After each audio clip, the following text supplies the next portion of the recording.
Hello everyone, HTML की master series में आप सभी का फिर एक बार स्वागत है। इससे पहले वाले लेक्चर्स के अंदर हमने सारे एचटीएमएल के जो फंडामेंटल्स थे, लाइक टैग्स क्या होते हैं, एट्रीब्यूट्स क्या होते हैं, टैग्स और एट्रीब्यूट्स का यूज़ क्या होता है, वो सब चीज़ें हमने इससे पहले की वीडियोस के अंदर हमने डिस्कस कर ली थी। और अगर अब तक वो वीडियोस आपने नहीं देखी हैं तो डिस्क्रिप्शन में लिंक है, आप वहाँ से जा कर के देख सकते हैं। और इस वाले लेक्चर के अंदर हम डिस्कस करने वाले हैं जो HTML है उसकी हिस्ट्री क्या थी, कैसे HTML5 तक इवॉल्व हुआ, क्या क्या चेंजेस आए, उन सबको हम इस वीडियो के अंदर डिस्कस करेंगे। फिर उसके बाद फर्दर हम HTML5 को ही डिटेल में जाकर पढ़ते हैं, बिकॉज जो अभी हम करेंटली यूज़ करते हैं ना वो HTML5 यूज़ करते हैं। अभी ऑनगोइंग यही चल रहा है, ठीक है। तो इसके बारे में ही हमें अच्छे से पढ़ना है। तो और इन सब के अंदर हमें थोड़ा थोड़ा जो चेंजेस आया और जो सारी चीज़ें इनके अंदर यूज़ हुई वो HTML5 के अंदर भी होती हैं। हाँ, हालांकि कुछ चीज़ें डिलीट हो जाती हैं जो कि हमारी अननेसेसरी है, जो यूज़फुल नहीं होती, और उसके कॉम्प्लीमेंट्री कोई और अच्छी चीज़ आ जाती है तो उसे हम HTML5 के अंदर जो है वो ऐड हो गई। और जो पुरानी चीज़ें हैं कुछ डिलीट हुई, कुछ ऐड हुई। तो उन सब चीज़ों को थोड़ा सा देखेंगे क्योंकि ये सब हमें पता होना ज़रूरी है, बिकॉज ये इंटरव्यू जो पॉइंट ऑफ व्यू है उससे बहुत ज़्यादा ज़रूरी होता है। क्योंकि कई बार इंटरव्यू में क्वेश्चंस पूछ लेते हैं कि बताओ HTML किसने डिज़ाइन किया या फिर HTML5.3 में क्या चेंजेस हुए। तो उसके लिए ये बहुत ज़्यादा ज़रूरी है, इसलिए हमें ये पता होना ज़रूरी है। ओके गाइस, तो अब स्टार्ट करते हैं इसको और समझते हैं कि HTML से HTML5 कैसे जो है इवॉल्व हुआ। ओके, सबसे पहले बात करते हैं HTML की। तो HTML क्या होता है? देखो, HTML जो था, HTML हमारा सबसे पहले जो सर टिम बर्नर्स ली हैं उन्होंने 1991 में इसको डिज़ाइन किया था।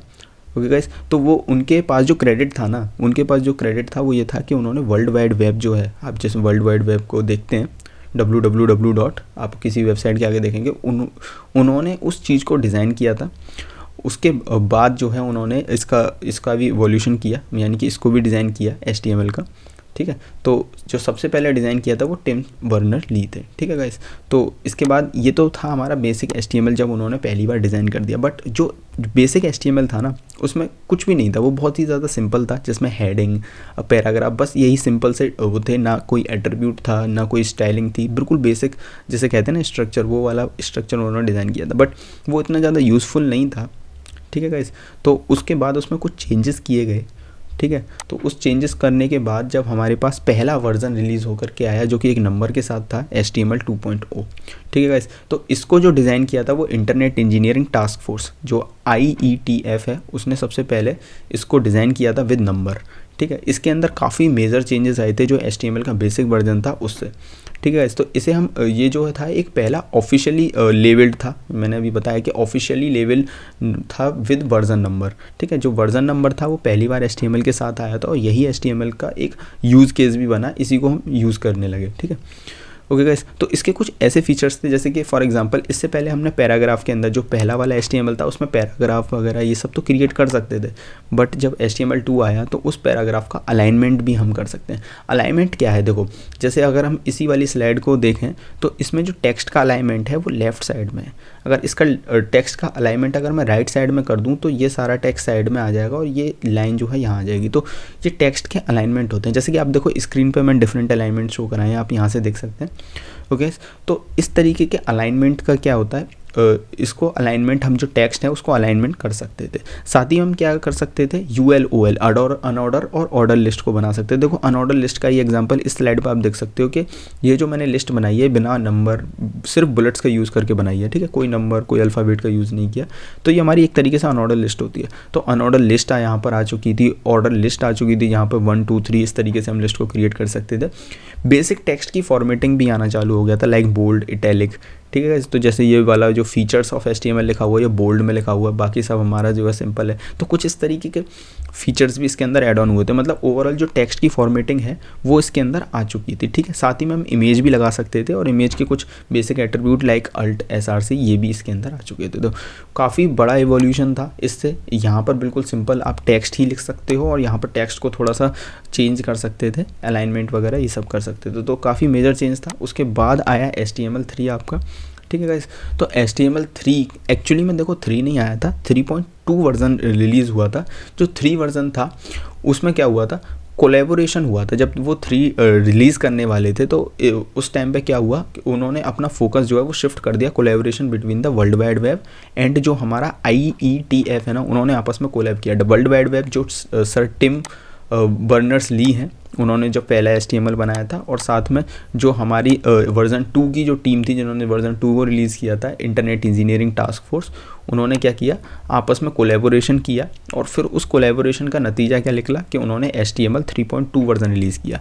3 रिलीज़ ना होकर के 3.2 वर्जन आया, जिसमें introduction of form related elements, जिसमें सबसे पहली बार फॉर्म रिलेटेड एलिमेंट्स को देखा गया, लाइक बटन।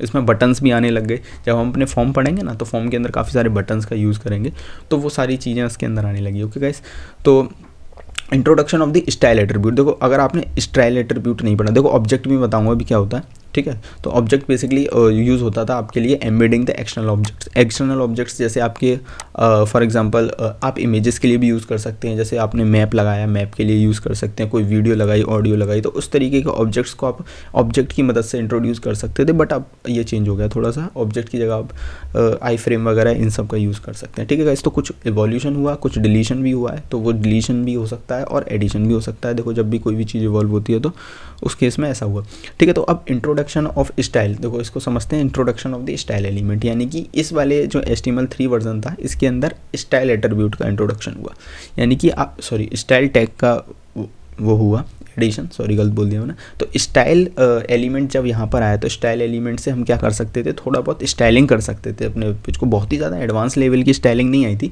बट आप कलर चेंज कर सकते थे, फॉन्ट वगैरह, तो ये बेसिक चीज़ें आप यहाँ पर चेंज कर सकते थे HTML 3 में। ये काफ़ी मेजर चेंज था स्टाइल एट्रीब्यूट का आना। Improve the support of scripting, देखो स्क्रिप्टिंग जो थी ना आपकी, स्क्रिप्टिंग का जो सपोर्ट है वो भी आ गया था। स्क्रिप्टिंग क्या होती है, देखो जब आप किसी भी वेब पेज के साथ इंटरेक्ट करते हो तो काफ़ी सारी चीज़ें हैं जो अभी हमने एक पार्ट यहाँ पर स्किप कर दिया है, वो यही है कि हमने अभी तक स्क्रिप्टिंग नहीं समझी, हमने डायनेमिक नहीं समझा कि डायनेमिक क्या होता है, ठीक है गाइस। तो अब जैसे अपकमिंग लेक्चर आएंगे, इससे वाले नेक्स्ट लेक्चर के अंदर हम ये भी चीज़ देखेंगे कि डायनेमिक क्या होती है वेबसाइट, इंटरेक्टिव क्या होती है। तो जो आपकी एक वेबसाइट होती है ना, जब आपको काफ़ी अच्छी वेबसाइट बनानी है, तो वो ये सारी जो बेसिक प्रॉपर्टीज़ हैं किसी वेबसाइट की, वो फॉलो करनी चाहिए, डायनेमिक होनी चाहिए, साथ ही में क्या कहते हैं उसको, वो भी होनी चाहिए, इंटरेक्टिव भी होनी चाहिए, ठीक है। तो डायनेमिक होनी चाहिए, इंटरेक्टिव होनी चाहिए, तो ये बेसिक प्रॉपर्टी अगर आपकी वेबसाइट फॉलो करती है तो देन कह सकते हैं कि आपकी वेबसाइट एक काफ़ी अच्छी वेबसाइट है, ठीक है। तो वही चीज़ है यहाँ पर कि यहाँ पर जब स्क्रिप्टिंग का सपोर्ट आ जाता है तो वेबसाइट इंटरेक्टिव बन जाती है और यूज़र इंटरेक्ट कर सकता है वेबसाइट के साथ, चाहे वो बटन दबा कर दे या फिर माउस ओवर, जो भी चीज़ें हैं उनके साथ इंटरेक्ट कर सकता है। अभी नहीं आ रही समझ में, कोई प्रॉब्लम वाली बात नहीं, नेक्स्ट वीडियोज़ के अंदर जब अपकमिंग वीडियोज़ हैं उसके अंदर हम और डिटेल में जाकर सब चीज़ को देखेंगे। तो नेक्स्ट क्या देखो, HTML4 है was the major milestone in the development of hypertext markup language. Okay guys, तो क्या था, देखो ये जो था ना HTML4, वो काफ़ी ज़्यादा मेजर चेंजेस के साथ आया था। हम कह सकते हैं कि HTML5 HTML4 के अंदर बहुत ज़्यादा डिफरेंस नहीं है, बट HTML4 काफ़ी लंबे समय तक यूज़ हुआ था, तो हम समझ सकते हैं कि काफ़ी जो है बहुत बड़ा चेंजेस के अंदर था और काफ़ी यूज़फुल था ये जो HTML4 था, ठीक है। तो ये दिसंबर 1997 में आया था और उसके बाद 2014 के अंदर HTML5 आया। तो आप सोच सकते हैं कि काफ़ी लंबे टाइम तक इसको यूज़ किया गया, बिकॉज काफ़ी अच्छे जो चेंजेस थे उसके अंदर देखने गए। जैसे हमारे CSS आई थी, देखो CSS क्या होता है। जब आप किसी वेबसाइट को देखते हो ना, तो हमने इससे पहले लेक्चर के अंदर डिस्कस किया था कि जब आप HTML में लिखते हो तो सिंपल आप टेक्स्ट ही लिख पाते हो।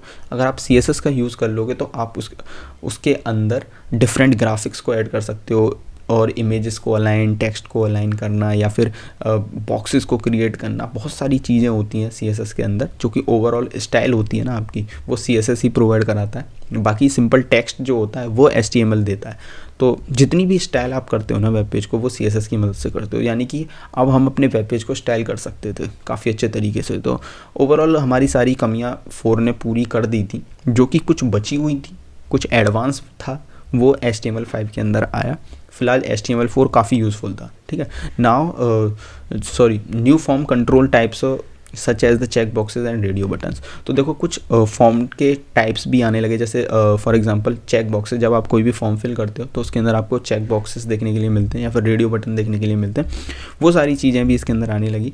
साथ में क्लास एट्रीब्यूट का यूज़ होने लगा। देखो हमने जब एट्रीब्यूट्स पढ़े थे तो एट्रीब्यूट्स के अंदर हमने देखा था कि ग्लोबल एट्रीब्यूट्स में क्लासेस थी, हमारे पास क्लासेस था जो कि हर किसी टैग के साथ यूज़ होता है। तो क्लास काफ़ी बहुत ज़्यादा यूज़फुल है जब आप अभी तो देखो नहीं आएगा, जब हम HTML पढ़ेंगे तो इतना ज़्यादा यूज़ केस नहीं है इसका, लेकिन जब हम CSS पढ़ते हैं ना तो मल्टीपल टैग्स के ऊपर अब जब हमें सेम काइंड की प्रॉपर्टी या फिर सेम काइंड की स्टाइल लगानी होती है ना, तब क्लास का यूज़ होता है, यानी कि एक ही क्लास के सभी को ऑब्जेक्ट बना दिया जाता है।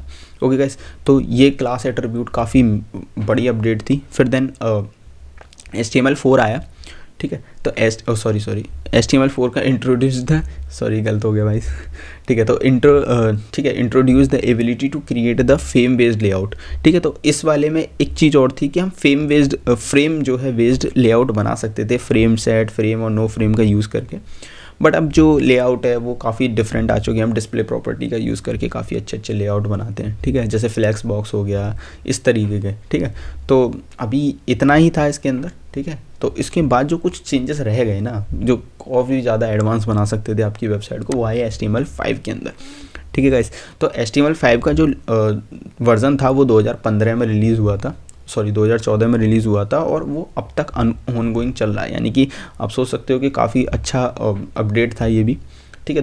उसके HTML4 के बाद इसके अंदर हमारे काफ़ी ज़्यादा मेजर अपडेट्स थे, जैसे कि आर्टिकल, सेक्शन, नेवबार, हेडर, फुटर, इन सब का यूज़। अब देखो जो भी ये तो मैंने कुछ ही फीचर्स इसके अंदर लिखे हुए हैं, लेकिन जो थ्रू आउट द सीरीज़ जो HTML की हमारी सीरीज़ है उसके अंदर थ्रू आउट हम इसी के सारे फीचर्स को हम डिस्कस करने वाले हैं इन डेप्थ, हर एक का यूज़ समझने वाले हैं कि आर्टिकल क्या होता है, सेक्शन, नेवबार, हेडर, फुटर, इन सब को हम कैसे यूज़ करते हैं, ठीक है। ओके गाइस, तो ये तो लेआउट बनाने का तरीका है, साथ में हम वीडियो एलिमेंट का यूज़ कर सकते हैं, ऑडियो एलिमेंट का यूज़ कर सकते हैं, ठीक है। और जो हम फॉर्म बनाते हैं तो उसके अंदर ईमेल, URL, ठीक है, ईमेल, इन सब का यूज़ कैसे कर सकते हैं, डेट का कैसे यूज़ कर सकते हैं, तो काफ़ी सारे चेंजेस हैं, ठीक है, HTML5 के अंदर। उन सब को हम पढ़ने वाले हैं इन डेप्थ जा करके। फिर at the end of the series हम 2 से 3 प्रोजेक्ट्स को भी करेंगे, जो कि पूरे कंप्लीट वेबसाइट होगी, बस उसके अंदर CSS नहीं होगी, बाकी जितने भी टैग्स हम पढ़ेंगे पूरी वीडियो के अंदर हम सबका यूज़ करेंगे उसके अंदर। ओके गाइस, तो आई होप ये आपको HTML की हिस्ट्री समझ में आ गई होगी, कैसे कैसे इवॉल्व हुआ, कौन कौन से ईयर में ये आए। आपको इस स्लाइड की टेंशन नहीं लेनी है, ये स्लाइड जो है मैं जब डिस्क्रिप्शन में नोट्स डालूंगा तो उसके साथ ये सारी स्लाइड भी ऐड कर दूंगा, जिससे आपको कोई प्रॉब्लम नहीं होगी, आप इनको आराम से पढ़ सकते हैं बैठकर। अभी इस पर इतना ज़्यादा फोकस नहीं करना, ठीक है। अब आने वाली वीडियोस के अंदर हम डिस्कस करने वाले हैं HTML5 को, कैसे स्ट्रक्चर डिज़ाइन होता है, क्या HTML5 होता है, सब कुछ देखेंगे। ओके गाइस, तो मिलते हैं नेक्स्ट वीडियो के अंदर। इस वीडियो के लिए इतना ही। I hope you enjoy this video. अगर आपको पसंद आई तो वीडियो को लाइक करके चैनल को सब्सक्राइब कर दीजिएगा।